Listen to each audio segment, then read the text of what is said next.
You're listening to the Daily Mishnah Podcast with Benedict.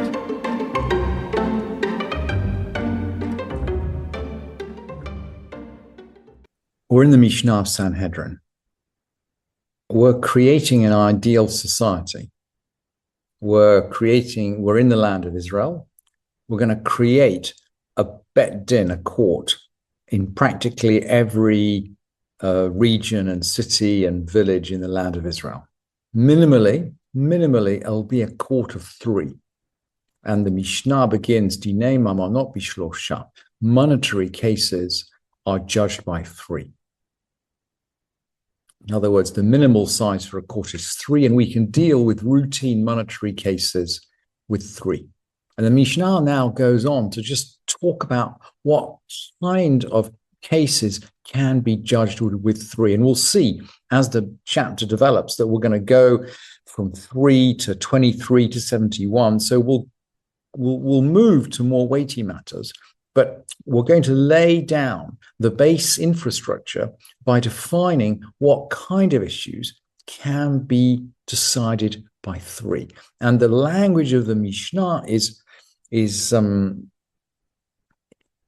perhaps surprisingly compact. It takes us by surprise as to how compact it is. And it begins in the second Mishnah, makot bishlosha, beating by three. If someone commits a crime that is punishable by beating, he could be judged by a court of three. And perhaps more surprisingly, ibur hachodesh bishlosha, in intercalation of the month. In other words, adding an extra day onto the month. 3. Ibur hashana bishlosha, divrei Rabbi Meir, intercalation of the year. That is, in adding a month to the year by 3. Divrei Rabbi Meir, according to Rabbi Meir. And we're surprised that a court of only 3 can carry out an act of national significance, like adding an extra month onto the year. And interesting that Rabban Shimon ben Gamliel is going to disagree. And of course, he's a member, Rabban Shimon ben Gamliel represents the authority of the Sanhedrin. Rabban Shimon ben Gamliel omer, shlosha matchilim. So Rabban Shimon ben Gamliel says they actually begin with 3. In other words, they can just look at the evidence with 3. Uvechamisha nosim v'notnim, but they discuss it with 5. Vegomrim b'shiva, and they decide with 7. And the Gemara relates these 3 numbers, the 3, the 5, and the 7, to the numbers of words in the 3 verses of the priestly blessing. Yivarecha Hashem v'yishmerecha, 3 words. The next verse has got 5, and the next 7, almost as if to remind us there's some parallel between the correct orchestration of the calendar in the right way and somehow the blessings for the whole of the people of Israel. And then the Mishnah continues, Ve'im, this is still according to Rabban Shimon ben Gamliel, Ve'im gama bishlosham uberet. But if it is decided with 3, it is intercalated. And of course, we don't always have access to a larger bet din. In an emergency, a bet din of 3 may need to add an extra month onto the year. And if they do it with 3, it works. Ve'im gamar bishlosham uberet. If it's decided with 3, it is intercalated. Interesting, the Hebrew for intercalated is pregnant. A 13-month year is a pregnant year. A 30-day month is a pregnant month. Mu'uberet. What else can we do with 3? Smichat ha-zakenim, laying on of elders' hands. Why would we want to do that? Well, we might want to ordain a new elder. And we learn in the end of Bamidbar that Joshua is ordained. Vayismoch et yadav. This refers to Moshe now. Vayismoch et yadav alav vayetzavehu kasher diber Adonai biyad Moshe. He laid his hands on him. This is Moshe laying his hands on Joshua. Vayetzavehu, and he commanded him as he was commanded.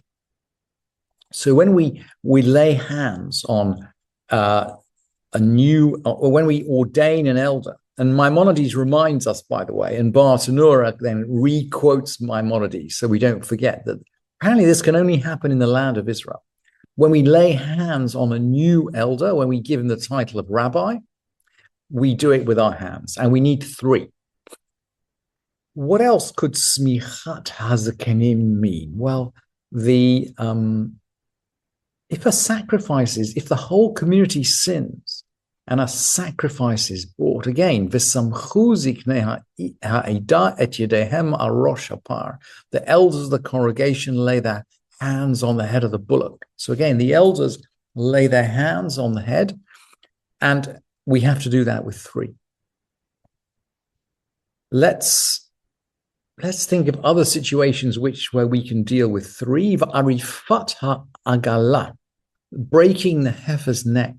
If a corpse is found out somewhere in the desert, and we don't know how he died, we measure to the nearest city, and the elders of the city come out, and they perform this ritual of the killing of a heifer that's never been yoked in a dry valley that's never been worked.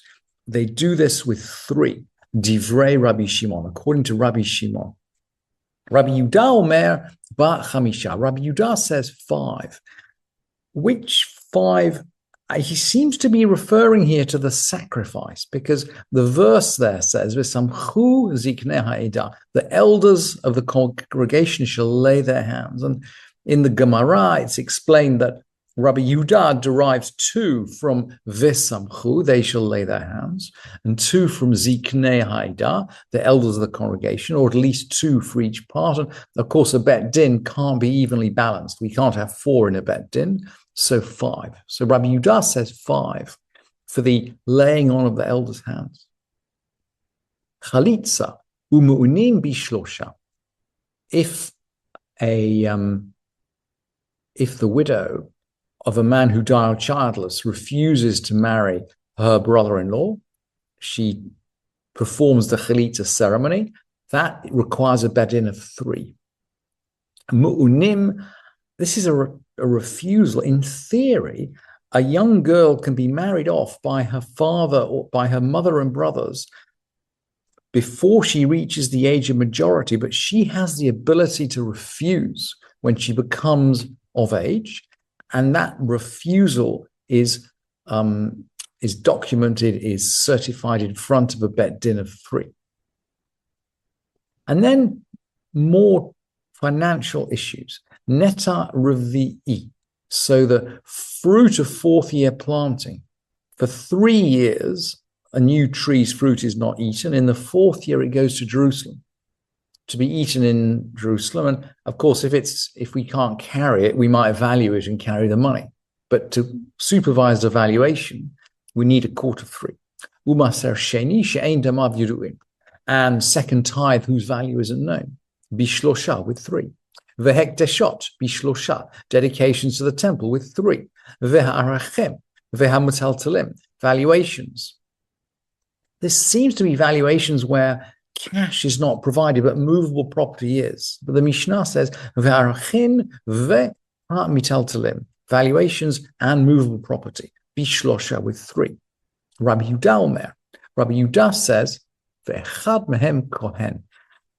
Rabbi Yudah is very visible in this Mishnah. One of those 3, if we're valuing something that is going to go to the temple, then one of them has to be a kohen, one of the 3. Uva karkaot tisha v'kohen. And if we're going to value land, if you dedicate land to the temple, we're going to have 9 and a kohen.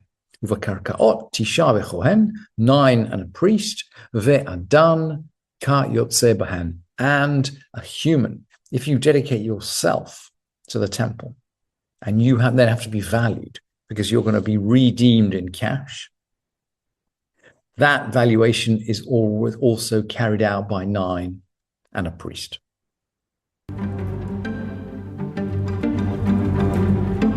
Thank you for listening to this edition of the Daily Mishnah Podcast with Benedict.